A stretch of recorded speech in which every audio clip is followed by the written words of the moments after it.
All right, good evening. Good evening. Hope you're doing well. My name is Chad Kreuzer, and my wife is Fadia. It's like Nadia with an F, Fadia. And we live officially in Michigan. We travel most of the time. We don't make it home very often. We spend a few weeks here and there at home in Michigan.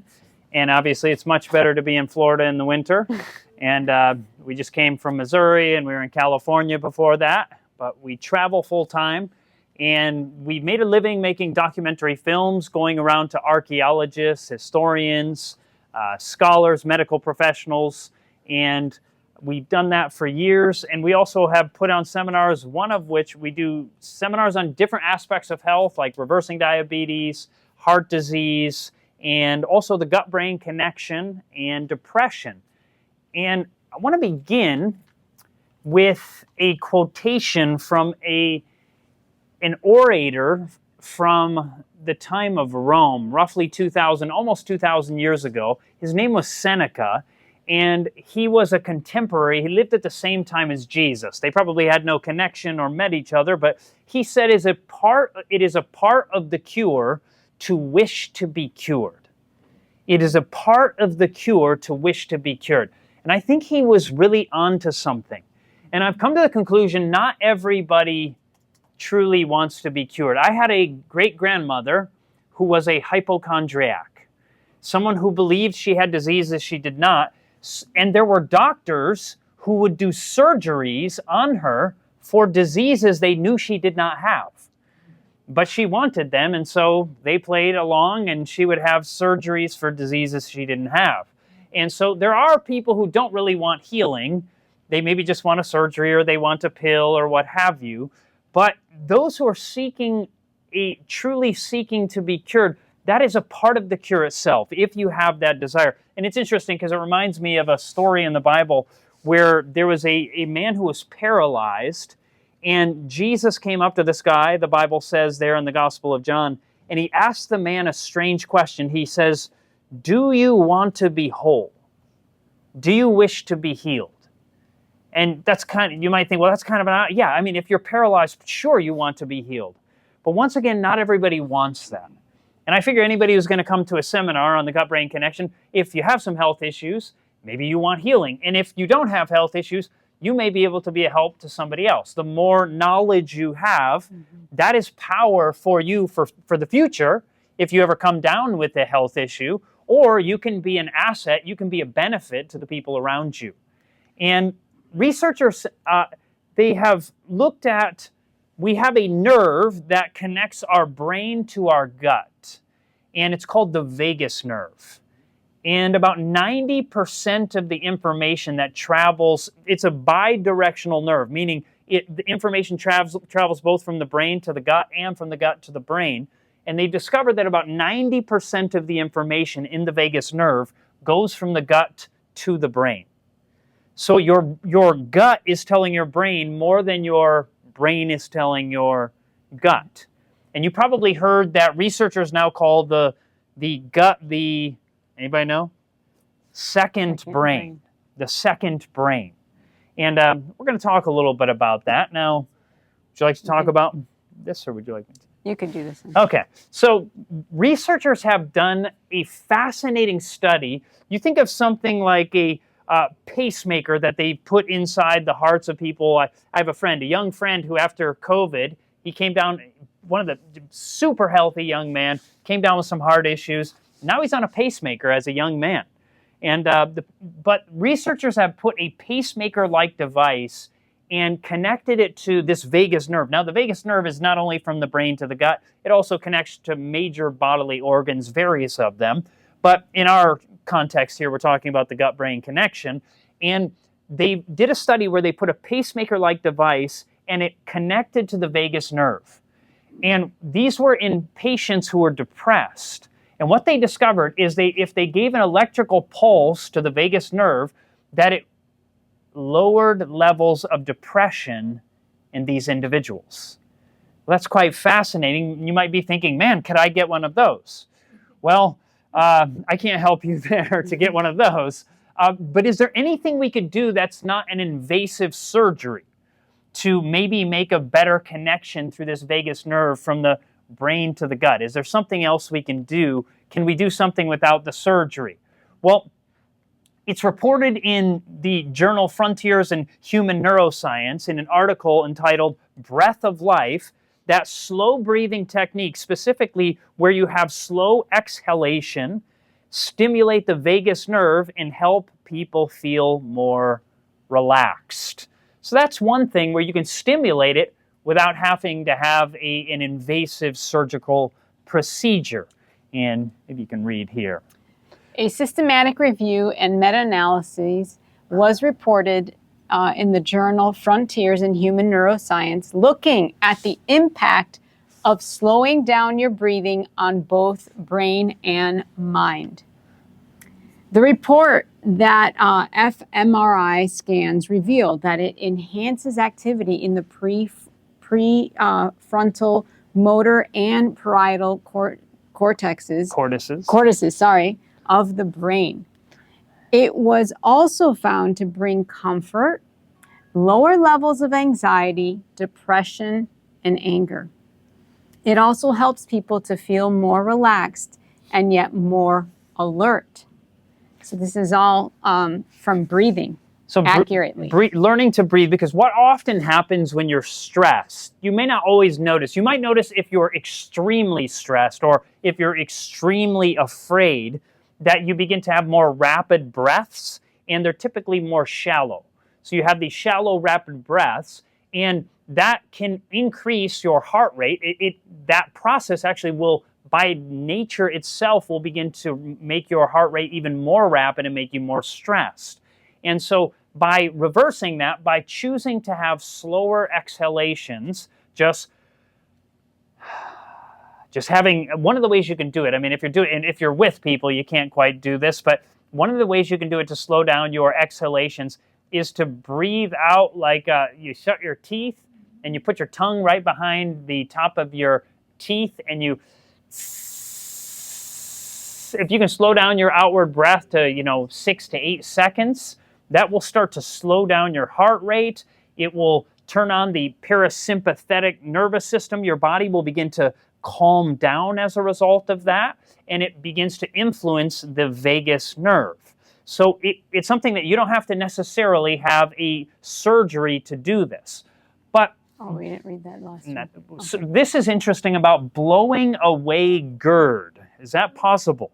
Researchers have found that diaphragmatic breathing can lower the symptoms of gastroesophageal reflux disease. And give you an example of what that, to have diaphragmatic breathing, might be a little hard to see me, but you could actually try it probably where you are to feel what your diaphragm feels like. If you were to put your arms between your legs, put your legs just a little space, little out, and put your hands between your legs, and if you bend over and take a deep breath, you'll probably feel like you're breathing into your stomach. You're not properly breathing into your stomach, but it feels like it's going down there into what you think of as your stomach. You're breathing down into the diaphragm. And researchers have found that because often what happens is when a baby is born, how does a baby breathe? You watch a baby and their tummy goes up and down. Mm-hmm. Their tummy goes up. That's the natural way that we were created to breathe. But the trouble is, as we get older, we might start putting on some weight. My wife and I, after getting married, we started putting on weight. And what do people do when they put on weight? They often suck in the gut and then, and you think, oh, that's a deep breath because your chest is moving. But you're actually doing shallow breathing at that point. You should be breathing all the way into the diaphragm, a deep breath like that. And researchers have found that people who, after a meal, do some diaphragmatic breathing deep into, full inhalations of breath, they can actually lower or fully, in some cases, there's other things you can do to reverse. It's not the only thing to reverse having this GERD, this gastroesophageal reflux disease, or what we typically call heartburn. But there's one thing that researchers have found, that learning to deep breathe is a simple way, it's a free way. You don't have to be sticking pills in your mouth to necessarily reverse this. But there's some other dietary things, and we can maybe talk about that at a later time. But researchers have done a study where they severed 80% of the vagus nerve in some rodents. And not very nice, right? I mean, it's not. I'm just telling you. I didn't do the study, just so you know. But I'm just telling you about it. They severed 80% of the vagus nerve in rodents, and what they discovered is that it negatively impacted their memory. You think, why would this nerve that connects the brain to the gut and some of the other bodily organs? I mean, you're not severing the brain or something like that, or cutting out portions of the brain, but somehow it turns out that the vagus nerve impacts our memory, which might give some more idea of why we call it the second brain. There's something going on there. And we're going to be looking at research on good bacteria, bad bacteria, and how to have more good bacteria in your gut. Because researchers have found that if having more good gut bacteria can actually lower levels potentially of anxiety, depression, maybe even help out with things like OCD or obsessive compulsive disorder. And we're going to see its impact on the brain. The frontal lobe is a center of what researchers call executive function. Executive function is part of the mental process that helps you control your behavior. Executive function is part of controlling impulses, abstract thinking, planning, focusing, attention, and motivation. Are these things some of us are struggling with today? Yeah, a lot of society is having these issues, and that's all having to do with the frontal lobe. This is the executive function, and we all know. So this is a study from Harvard on alcohol and the brain. We all know that there was a gut-brain connection before we ever heard the term, right? And how is that? Alcohol is a great example, though this is not technically what researchers mean by the gut-brain connection. So you take alcohol into your stomach, passes the blood-brain barrier, and you end up having reactions that aren't the best, right? You have a gut-brain connection there, and that's a simple way of understanding it. But could other things also affect, like certain foods we eat and how we eat and how we breathe? Could that be affecting the gut-brain connection as well? A study of 3,376 women and men revealed that even light drinking of alcohol was associated with shrinkage or atrophy of the brain. The shrinkage intensifies as more alcohol is consumed. In other words, the more alcohol, less brain. And so we're going to try to understand some of these things and how the brain works.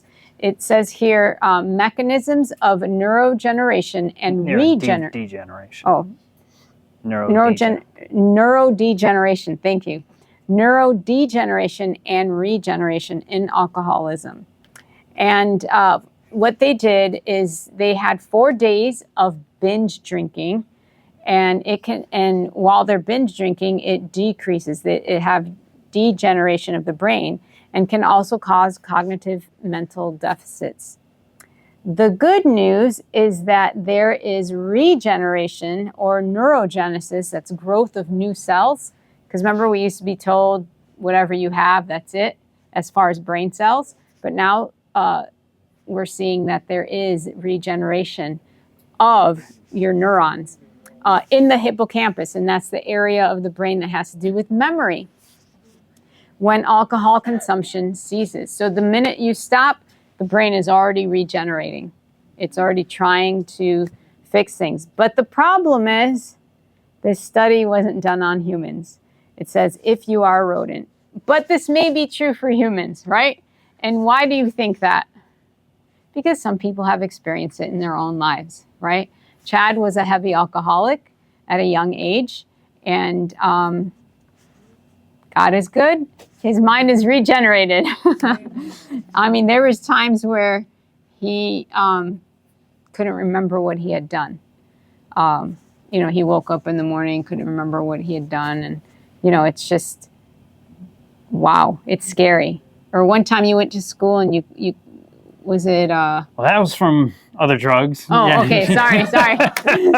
Yeah, I sat down in class and looked at the person next to me, and I thought, I don't recognize that person. And I looked at the one there, and then I realized I had no idea where I was, and so I walked out of the room. But yeah, that was not alcohol. Sorry. But, Okay, yeah. that was not alcohol. So Sorry. yeah. But anyway, the point being, as we go along, you're going to see his brain has been regenerated. So praise God for that. And we will, this week, we're going to look at food that can change, food that can change the composition of bacteria in your gut and to make you less prone to addiction and depression, and maybe even, as we said, OCD. Now, I just realized now, we'll see, this may not be loud enough to even play, so maybe this isn't. Yeah, we have a video, but I wasn't thinking to have audio. We'll see how this sounds. Maybe too quiet. Oh, here, let me change my... It's very interesting. In my specialty of diagnostic radiology, we've had the ability to go back 3,500 years in time. The Egyptian mummies dating back 3,500 years ago have been studied by autopsy, where they cut into the mummy and they look at the various organs and arteries, and also by CT scans. We can look at CT scans, we can look at MRIs. We can basically, through these imaging devices, begin to understand the diseases of the ancient Egyptians. The paleopathologists are able to determine what types of diseases they had through x-rays and through different types of tests. Paleopathology is a study of diseases of ancient man. And they can look inside. And what they're discovering is actually fascinating. The upper echelon of the Egyptian society suffered from the very same diseases that the upper echelon or middle class and upper class of our Western culture deals with today.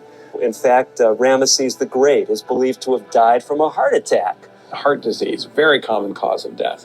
Cancer, very common cause of death. Gallbladder disease was rampant there with gallstones, with the increased cholesterol. Gallstones are always associated, or most often associated, with a very high-fat diet. Again, consistent with the same kind of diet we have in Western nations. The famous Queen Hatshepsut, her mummy has been identified. And Hatshepsut was probably the most powerful female ruler that ever lived. She actually ruled Egypt as king. She wore the royal headdress with the cobra. She even wore the beard that the pharaohs wore. Hatshepsut is believed to have died from obesity, diabetes, and liver cancer. And the Egyptians did suffer from diseases that we suffer from today simply because they also had a very similar lifestyle to what we have today. 70% of deaths in North America are due to chronic diseases that are diet and lifestyle induced. Globally, it's about 63% and rising. On the other hand, just imagine you could reverse many of these diseases by making some simple lifestyle changes. How we eat, how we drink, how we sleep, how we love. That means 70% of the patients can be treated effectively through lifestyle medicine. Many of these diseases, especially when it comes to heart disease, coronary artery disease, is totally avoidable. We know that if people chose to eat differently and if they chose to live active lives, the risk of these diseases would be reduced probably 90% for diabetes, 80% for heart disease, 70% for cancers, just by changing your diet and lifestyle. One of the food products and major parts of the diet of the ancient Egyptians was definitely meat products. That Egyptians thrived, if you will. Maybe thrived is too strong a word, but they enjoyed, at least the wealthy did, their rich foods, their fowl, their meat sources. Any person of history knows who mummies were. They were the priests, the priestess, the kings, the queens. They're also called pharaohs. It was these affluent folks that began to develop the atherosclerosis and whatnot that we're seeing today. They were obese. They had, as I mentioned, artery disease all over the body. They had the diseases of rich people. Those that had diets of overabundance, maybe, every breakfast, lunch, and dinner was kind of like Christmas, Thanksgiving, and New Year's in terms of the diet. And that was killing them, and it's killing us. However, it's quite interesting when you look at some of the earlier dynasties in ancient Egypt, and the paleopathologists studied the causes of death in those times. they actually ate more of a plant-based diet. They didn't refine their date sugar. They had more whole food plant foods. And they did not have the level of diseases that the latter dynasties had when they ate all types of animal products and unhealthy food. So as we look at the Egyptian mummies, we see diseases that are facing us today. And they're discovering a tremendous amount of information. And we now know that if you choose that lifestyle, it doesn't matter if it was 4,000 years ago, you're going to have the same diseases. The lifestyle predicts the outcome. There's lessons that we can learn today when you look at the older culture, which ate more of a healthy diet, lots of fruits and vegetables, unrefined foods, unrefined date sugar, whole plant foods. They had better health. And you compared it to the later dynasties of ancient Egypt, where they ate more of a diet, actually, more like Western diets today. They had all these types of diseases that we have today, the heart disease, the cancer, diabetes, etc. Ancient Egyptian mummies, as we study them, are unlocking questions we've had for millennia about health, why people lived, why people died. We know why they were dying, but they answer questions not just about the past, but also that we have in the present. What should we be eating now? And really, if we take that information, they're helping us know what we should eat even in the future. Could you hear some of that? Yes. Okay, good. So, well, I'm glad it worked. Thank you. And what they found is looking back at ancient Egyptians, we see the mummies that we have, as was stated, those were the wealthy Egyptians. It's not, every Egyptian didn't become a mummy. You didn't have people taking care and taking out some of your organs and drying you as going through this process. That was specifically the wealthy people, and the wealthy seem to have some similar diseases that we have today, and we'll get right back to that. But it's interesting what we read in Exodus. Let me see here. Yes. Oh, thank you. Here we go. Exodus chapter 15, verse 26 says, if you will diligently hearken, that means listen, to the voice of the Lord your God, it will do what is that which is right in his sight, and will give ear to his commandments, and keep all his statutes. I will put none of these diseases upon you, which I have brought upon the Egyptians, for I am the Lord that heals you. It's interesting, the Bible said that if the followers of God would follow his word, they would not have the same diseases of the Egyptians. Now, for millennia, we didn't know what those diseases were. We thought, okay, interesting, but we don't know what those are. But now we do, because we have these people who are doing studies on Egyptian mummies, and we can see, what were the diseases? Well, they were things like heart disease, diabetes, arthritis, obesity, cancer, gallstones, and sexually transmitted diseases. Now, I don't know about you, but these look like kind of some of the standard diseases you might see in the United States in a hospital. Would you agree? Mm-hmm. Yeah, right? Now, once again, it's because these were the wealthy people. If you were to look at many ancient cultures, even in places like Africa, if you look at the dead who were not wealthy, they don't have all of these same kinds of diseases. Heart disease. Heart disease was almost, even 80 years ago, in rural Africa, many parts of rural Africa, where they ate the standard historical diet of many Africans. They'd eat a lot of maize, and they would eat different forms of sorghum and these kinds of things. You would see they would maybe do 500 autopsies, and maybe one person would have heart disease. When it was the number one killer in the United States, yet hardly anybody in rural Africa historically, before the advent of all these refined junk foods came in, heart disease was almost unknown to these people. And so historically it was a disease of the wealthy, but now it's a disease of much of the world, because now we're able to make foods very cheap. Junk food is spread through, we travel the planet, and everywhere you go, even rural cultures often are eating absolute junk food. Mm-hmm. But the good news is that diseases that can often be prevented or reversed through lifestyle are basically the same diseases. Type 2 diabetes, heart disease, certain cancers, arthritis, overweight, gallstones, depression, and anxiety. But I want to share with you, my wife's going to share a fascinating story of chewing in a concentration camp.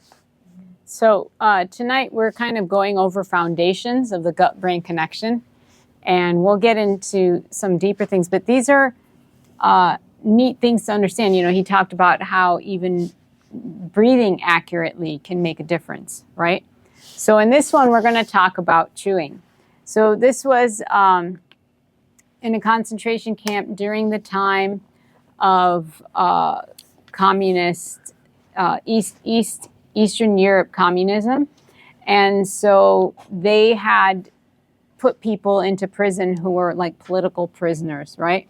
And so this man, Antonio Stančić, he ended up in prison, and it's cold. You're made to work hard, and you're not given much food. And so when you're skinny, because you're not eating much, and then it's cold, that's a lot of energy that you have to expend just to get yourself warm, right? And you know what it's like when you are really hungry and there's food, what do you usually do? You scarf it down, right? It's just what happens. And so on a side note, just make sure you don't go past your normal eating time, because when you do, that's when you want to scarf your food down. So it's important to eat on a timely manner if you want to make sure that you don't scarf your food down. So that's just a side note. But Antonio decides, I'm going to start chewing my food. Even if it's just a little bit, I'm going to chew, chew, chew, chew, chew. So he started to chew. I mean, he was just religious about it.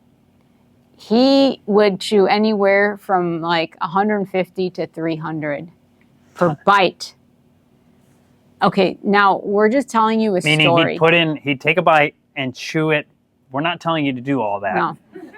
So don't leave here thinking like those guys are crazy. They told me to chew 300 times. No, but there's a point being made here. So he did that, but he found that the sweet spot for him was 150 chews.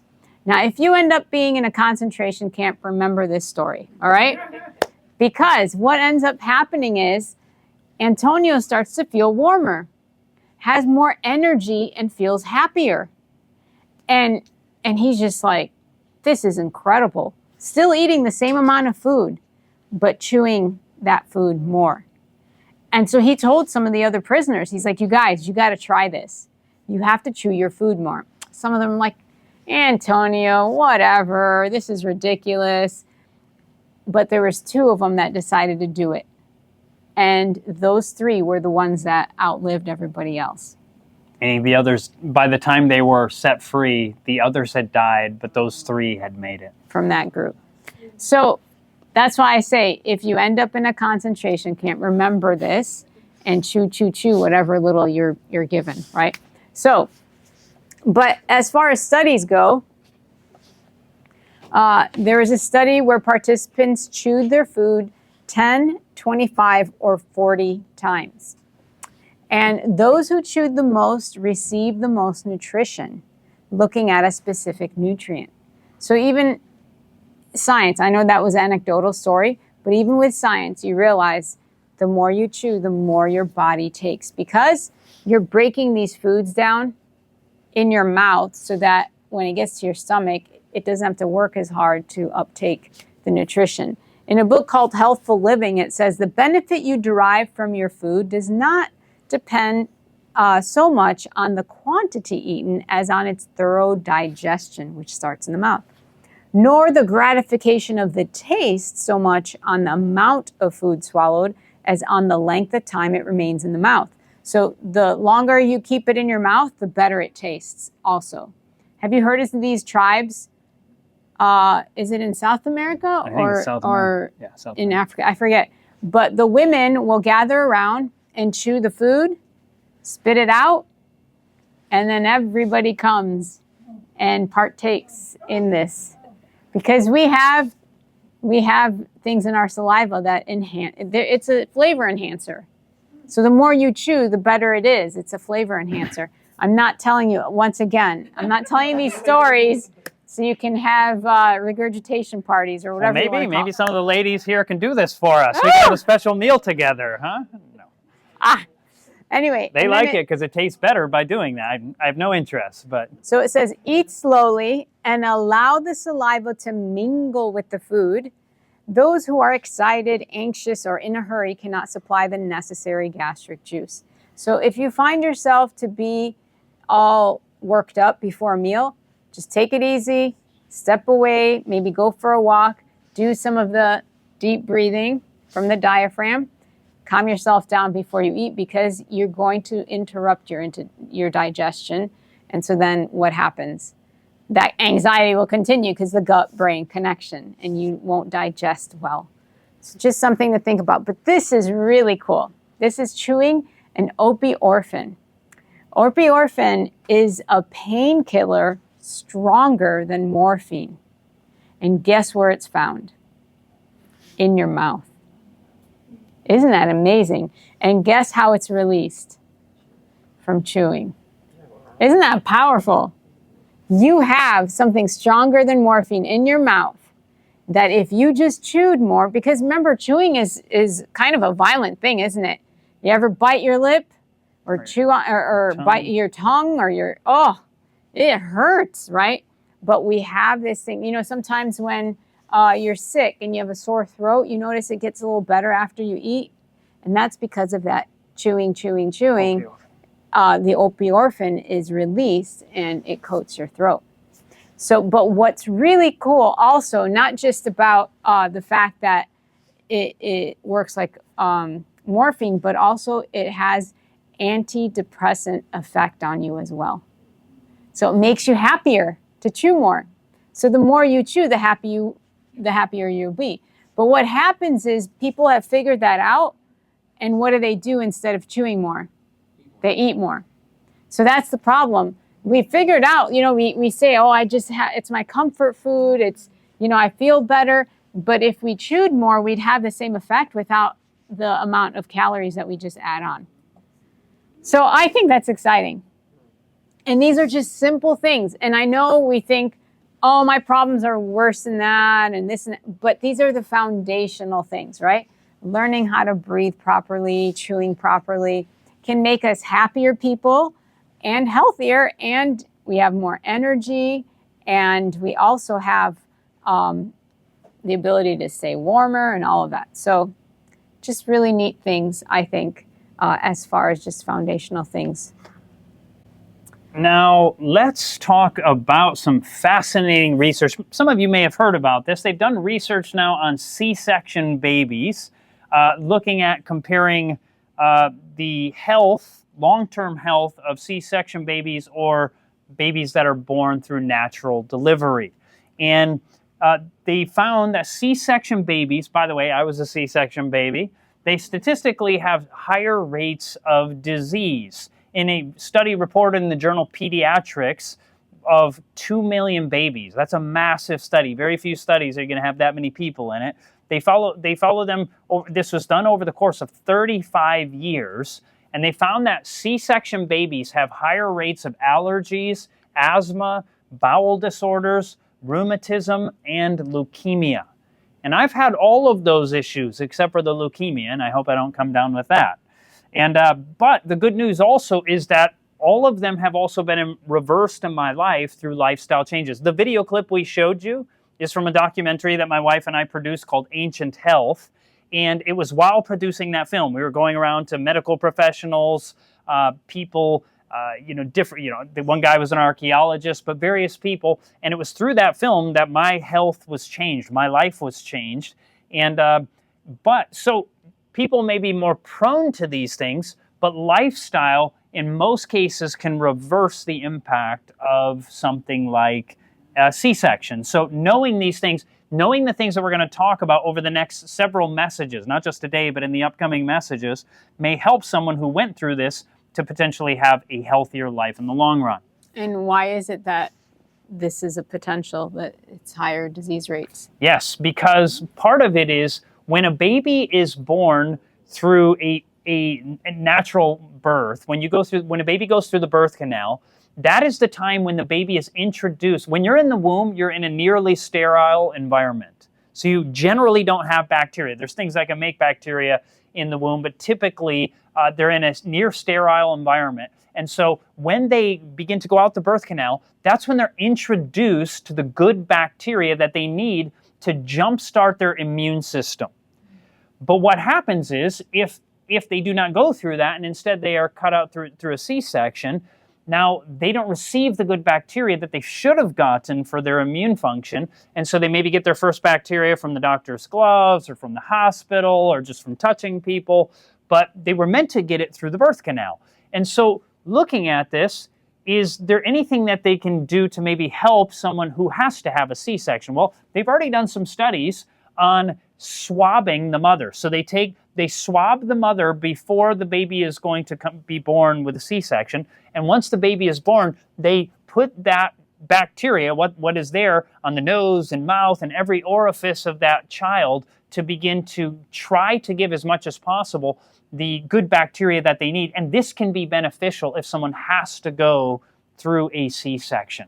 And not only have they done research on this, we've had people come in seminars that we've done. They say, not only is this a study, I've had this done in my own experience. The lady had to have a C-section, and they swabbed her and then swabbed the baby. So this potentially can help these children out to give them the good bacteria that they need.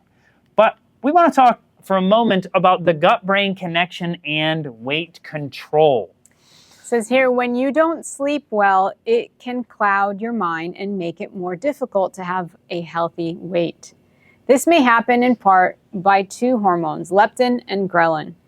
Research reported in the Annals of Internal Medicine says that people who sleep for 4 hours, 2 nights in a row, had an 18% increase in leptin. And this is a hormone that tells you that you have consumed enough food. So the hormone that tells you that you've had enough, called leptin, it decreases, right? So you're not satisfied. You just keep wanting more when you have a lack of sleep. While simultaneously, you have a 28% increase in ghrelin. And what's ghrelin? It's a hormone that tells you that you are hungry. So the one that tells you you're hungry increases, and the one that tells you you're satisfied decreases. So you ever wonder why, when you have a lack of sleep, you're just craving everything, right? Or if you stay up late, whoever wants to eat salad when you stay up late? Not really, right? It's just like, what do people usually want to eat late on a Saturday night? Cookies or pizza and ice cream. You know, like that's just what happens. It's because you start to crave whenever you have a lack of sleep. So when you haven't slept enough, you are prone to be hungrier and less full during a meal.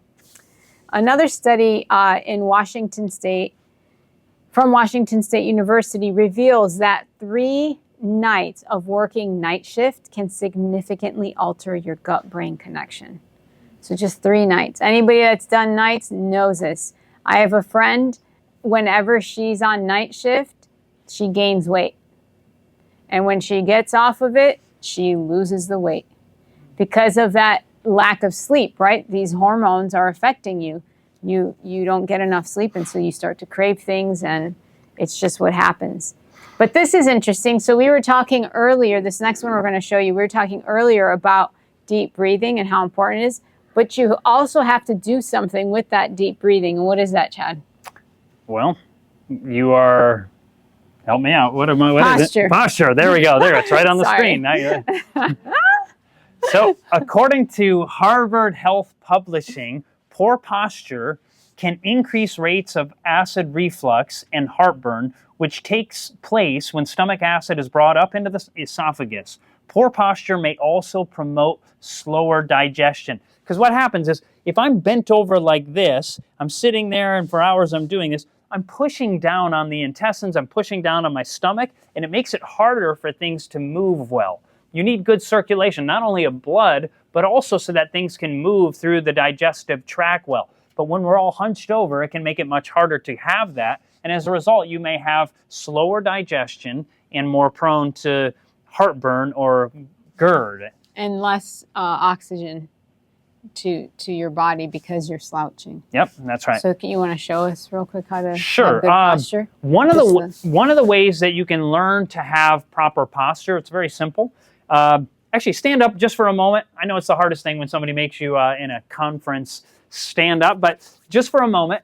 And maybe turn sideways if you're real close to somebody. If you're not, you're okay. But if you're close to somebody, if you put your arms down at your side and then just bring them out and straight up and then bring them right back down like that. You just reach and then bring them down. It puts you into a proper posture.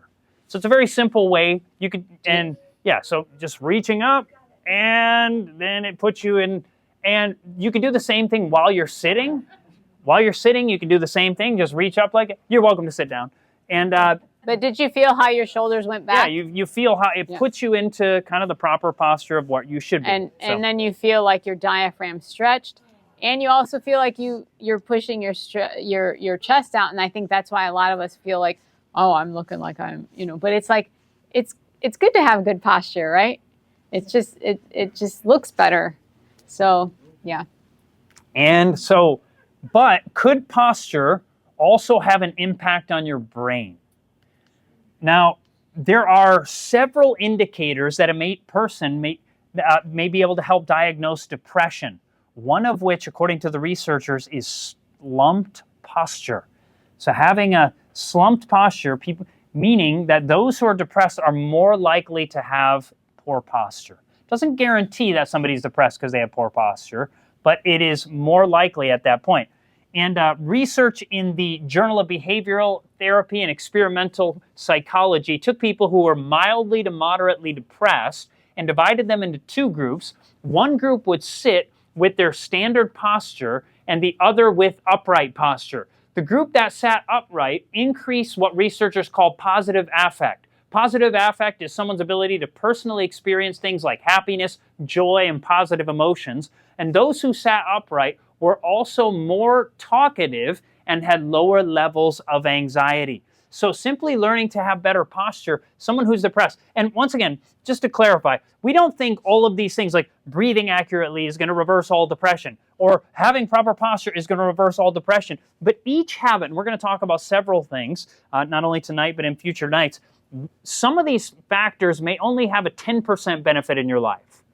But what if you add 5 different positive habits, each one giving you a 10% benefit? What if you were 50% happier? Would that be kind of nice? Yeah, so I don't want you to think that we think, oh, all depression can just be dealt with by just standing up straight. No, it's a small factor, but it's one factor. And the more you implement, the more benefit you have. And sometimes multiple things that you do may not only have an additional benefit like 10 plus 10 plus 10, it might be multiplied. It may have synergistic. Yeah, it may have a synergistic impact, like multiplied in some case, rather than just additional benefit. And so another study from Ohio State University found that an erect posture enhanced individuals of confidence. So you feel more confident. I mean, if I came up and talked to you this way, I might feel like, well, this is, why am I even wasting my time up here, right? But if I talk to you with proper posture, you feel more confident. You feel better about the situation. But this, to me, is a very fascinating study. I love this. In one study, researchers tested 3 different methods to try to increase self-discipline, or what we call willpower, of their subjects. One group was to write down everything that they ate, taking notice of their food. Another group would try to make themselves happy every time they felt down. The final group would try to correct their posture every time they noticed they were slouching. So every time, some of us struggle with keeping correct posture, right? So what's important is, once you notice it, don't say, it doesn't matter, I can't do it anyway. Just do it. That's a reminder. You caught yourself and just do it. What happened? Fascinatingly, the greatest impact was in the people who had the best posture. The people that corrected their posture every time they noticed that they were slouching had enhanced willpower in areas that seemingly had nothing to do with posture. So, if you want better self-control or willpower, seek to have better posture. And the study showed that it was just in the act of trying, right? It's in the act of trying that you just keep doing better and better. And so Instead of beating ourselves up, oh, I can't do this, I've tried this, doesn't matter. You notice, correct it. And there's a Psalm 20, verse 7 and 8 says, "Some trust in chariots and some in horses, but we trust in the name of the Lord our God. They are bowed down and fallen, but we rise up and stand upright." It's been something that people have thought about for a long time, standing upright. And this is kind of a little side note, but something good to know. Fadia mentioned, drinking alcohol, doing drugs. I know what that's like. Grew up that way, but haven't done it for, 25 years now at this point. Praise the Lord. But researchers put marijuana smokers who did not want to quit on an exercise program. So these guys have zero desire to quit, but they're like, hey, we're going to put you on an exercise program. And they did 10 30-minute runs over the course of 2 weeks, and it lowered their cravings by more than 50%. That's pretty impressive. Mm-hmm. And exercise also helps smokers and narcotic users overcome their addictions. Now, keep in mind, these guys didn't want to quit in the beginning, but yet they had a 50% decrease in their desire by just exercising. So how much more if you did want to quit? So let's say you're struggling with an addiction and you're trying to quit. Now the exercise may make even greater impact because you have that desire. These guys didn't want to in the first place, but still they had less desire to do it once they were exercising. One person has called exercise the greatest self-controlled drug. Mm-hmm. And that's a nice way of thinking about it. Mm-hmm. But I want to share with you something very fascinating about the frontal lobe and the limbic system. Now, the frontal lobe in this illustration here is the blue portion that we have. This is roughly the front third of the human brain. And the frontal lobe is the seat of spirituality, morality, and the will. It's the decision-making center. It's been called the citadel of the mind. And so when you're trying to make a decision between right and wrong, it's not only in the frontal lobe, but that's one of the primary centers of the brain that is operational when you're trying to make a decision between good and bad. And Robert Sapolsky, a neurobiologist at Stanford University, has argued that the main job of the modern prefrontal cortex is to bias the brain and therefore you toward doing the harder thing. When it's easier to stay on the couch, your prefrontal cortex makes you want to get up and exercise. And when it's easier to put off that project until tomorrow, it's your prefrontal cortex that helps you open the file and make progress anyway. So the prefrontal cortex, the frontal portion of the brain, is the part of the brain that is operative when you're trying to make a decision between good and bad. You may have heard the story. There's an old story back from the 1860s of a man by the name of Phineas Gage. If you ever taken like a Psychology 101 course, you're going to read probably about Phineas Gage. What happened was he was a railroad worker in the state of Vermont. And he was the head of the railroad, his crew that he was on. So he was the foreman of the railroad crew. And so he would take guys out, and their job, because it's mountainous in Vermont, was to basically use something like dynamite and blow up portions of the mountain so they could have a level track, a relatively level track or a light grade for the trains. And so he was out there working on what they do is they drill down into the rock. They would put something like dynamite or some black powder or something at the bottom of the hole. They would put a fuse in there. They'd put some sand on top of it, and they'd use about a 3-foot metal rod called a tamping iron. And they would begin to tamp it down. They'd pack it down. Then they'd light the fuse and run away, and they'd blow out part of the mountain. Well, one day, Phineas was doing this. He was tamping down with his tamping iron, and somehow, some way, it must have ignited it. And it exploded, and that rod that Phineas had in his hand shot up like a missile, and it hit him under his cheekbone, and it blew right through his head and went right out the top of his skull, taking some of his brain with it. So you'd think, this being the 1860s, he surely must have died. Actually, no, I think it was 1848. It was 1848. It just hit me. It was 48, not 60s. 1848. So it goes through his skull, and you would think, oh, he must have died being in the 1840s. But it turned out within minutes, he came to, he was conscious, he stood up, he lost one of his eyes and part of his brain, but he got up and he would tell anybody that came by, I just had a rod blow through my skull. And people are looking at him and they're like, what on earth? How's this guy still talking? How is he okay? Well, it turned out he lived. Strangely enough, Phineas ended up living. And so you might think, okay, well, what happened to him? Was he, did he lose his cognition? Could he not think anymore? Was he not smart anymore? Turned out he was still pretty intelligent.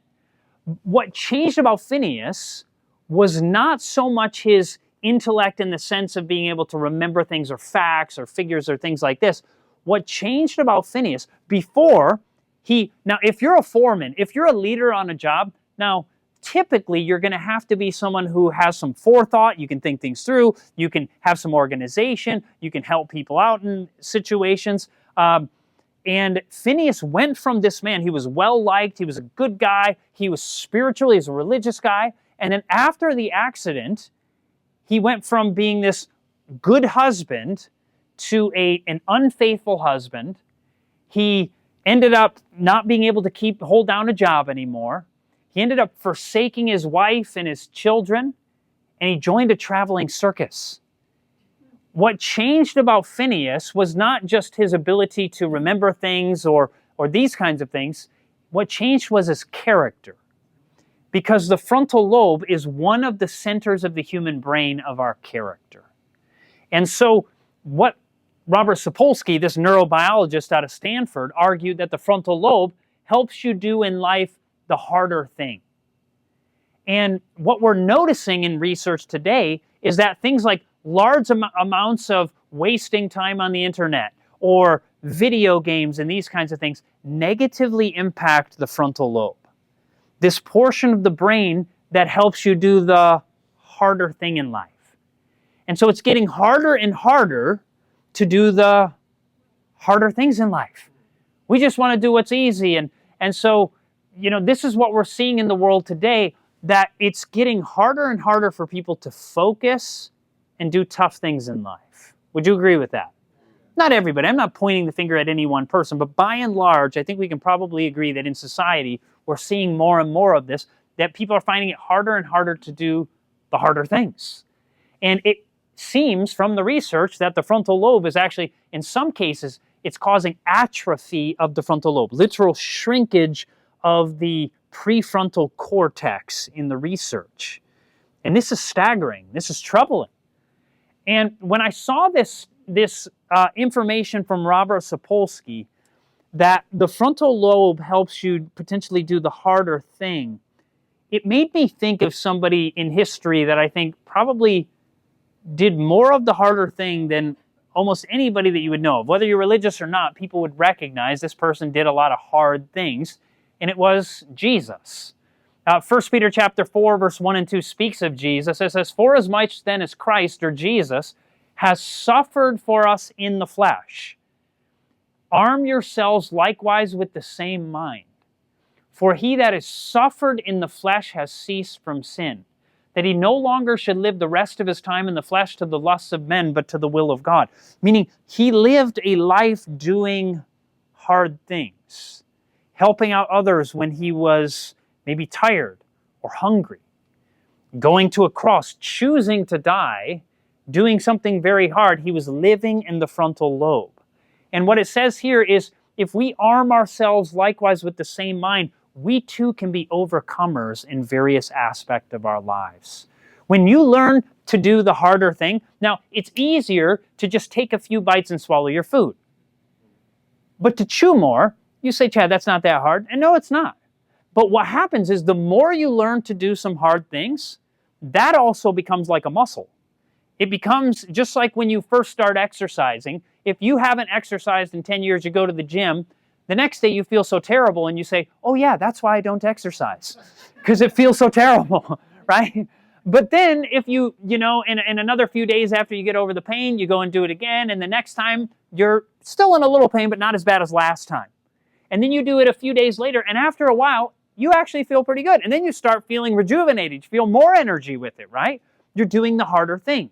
And so too with even some of the simple habits like chewing, or maybe even choosing to have erect posture, or maybe even doing something when you're really stressed. Maybe you're at work, or maybe you're not at work, or you're with somebody that stresses you out, and learning how to do something like deep diaphragmatic breathing, that actually engages the vagus nerve that we've talked about. So doing some of these harder things, very simple. I know we've talked about, tonight is only the foundations of the gut-brain connection. We've not delved into some of the deep intricacies of what is there, but that's what we're going to do in the upcoming nights. But we can learn to do the harder thing. Were you going to say? Oh, my wife wants me to tell you, I used to chew about 1 or 2 or 3 times before I would swallow my food. And because of that, I would choke every single week, normally multiple times a week. So what I would do is I would sit down to eat a meal, and I would take a bite or two, and I'd swallow, and then I'd, and often during the meal, it would get stuck. Not in my windpipe, but in my throat. So you can't eat anymore. And sometimes I would take another bite, and then it would get stacked up on the last bite. And then you can actually breathe it in at some point because of that. And so I would have to go into the bathroom and not vomit up my whole meal, but just kind of like vomit that little bit up. And I'd have to do this, growing. And the strange thing is, my parents have the same problem.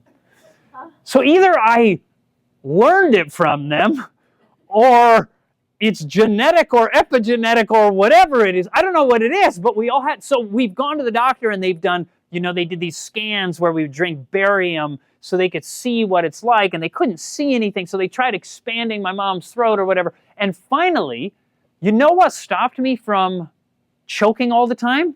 Take a wild guess. Chewing my food. Once I started chewing my food, and so I did something extreme. Now, I'm not suggesting once again to do this. This was fanatical and extreme, but I knew I had to reset my brain. Because my wife would tell me every time we started a meal, Chad, remember to chew your food. Now, you think normally people know that, but I had to be reminded every meal. And so I would start chewing, and I would say, okay, yes, chew, and I would chew. But the very second I stopped thinking about chewing, I would stop chewing and I would swallow it. And so I'd still end up choking. So finally I decided I got to do something extreme. So I decided I was going to temporarily, not for the rest of my life, temporarily for like a month or two, stick the food in my mouth and count to 80 chews. Now most people don't need to do that, but I needed to reset my brain. Sometimes you need to do extreme things to reset, and that's what I did.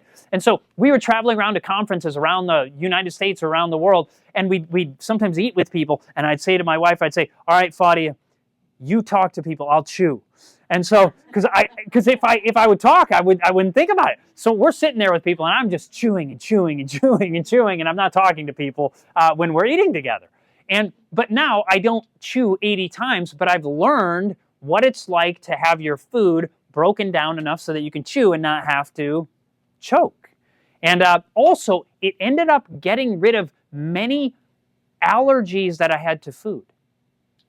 Many of the food allergies that I had a blood test, one of these IgG antibody tests, and I knew I had all kinds of gut trouble, and so I cut them out for a while, but once I started chewing, it actually reversed that also. So sometimes we just need to learn to be better chewers. That doesn't reverse all allergies. I don't want to make you think that I believe that, but that's something that can be very, very important. So as you implement these things, you're choosing to do the harder thing.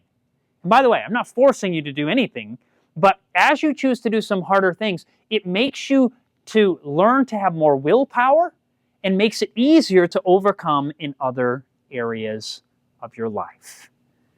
Now, I want to close by sharing with you for a moment some of the upcoming nights. Tomorrow night, which is Tuesday, is going to be 8 habits to happiness and reversing depression. Now, you may not be depressed, or maybe you are.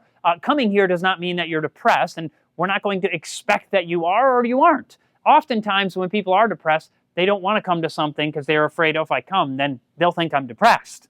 But I'll tell you, I went through 11 years of depression, and probably most people in this room are not depressed, and so don't come back because you're afraid people will think you're depressed.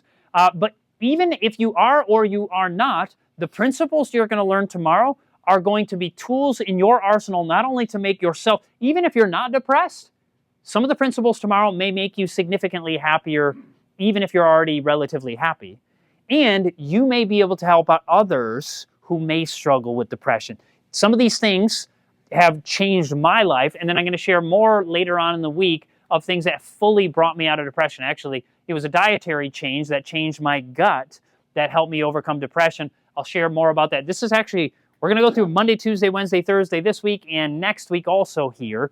We'll tell you more about that.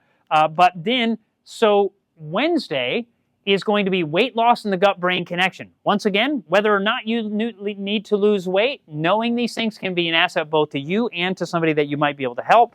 And next week, we're going to have one called Foods That May Cause Anxiety, Anger, Addiction. It's not at 5:30, same time, but that's going to be next week.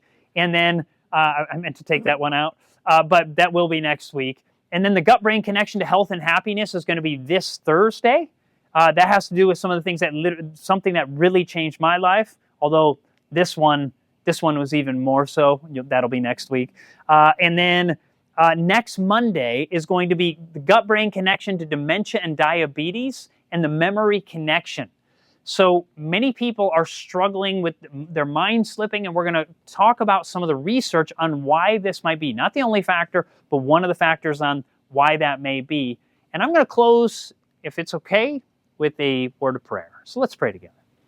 Heavenly Father, thank you for this time together. Thank you that you care for us. Thank you for the example of Jesus who taught us how to do the harder thing. And Lord, many of us, maybe most of us in these days are starting to struggle more and more with doing the harder things in life. It becomes so easy to just do the easy way out. But it turns out that the things we recognize that sometimes are harder are the things that bring the most joy and happiness in life and the greatest fulfillment. Help us learn to do the harder thing and to be a blessing not only to ourselves, but that we may be able to use these things to help out others. We ask in the name of Jesus. Amen.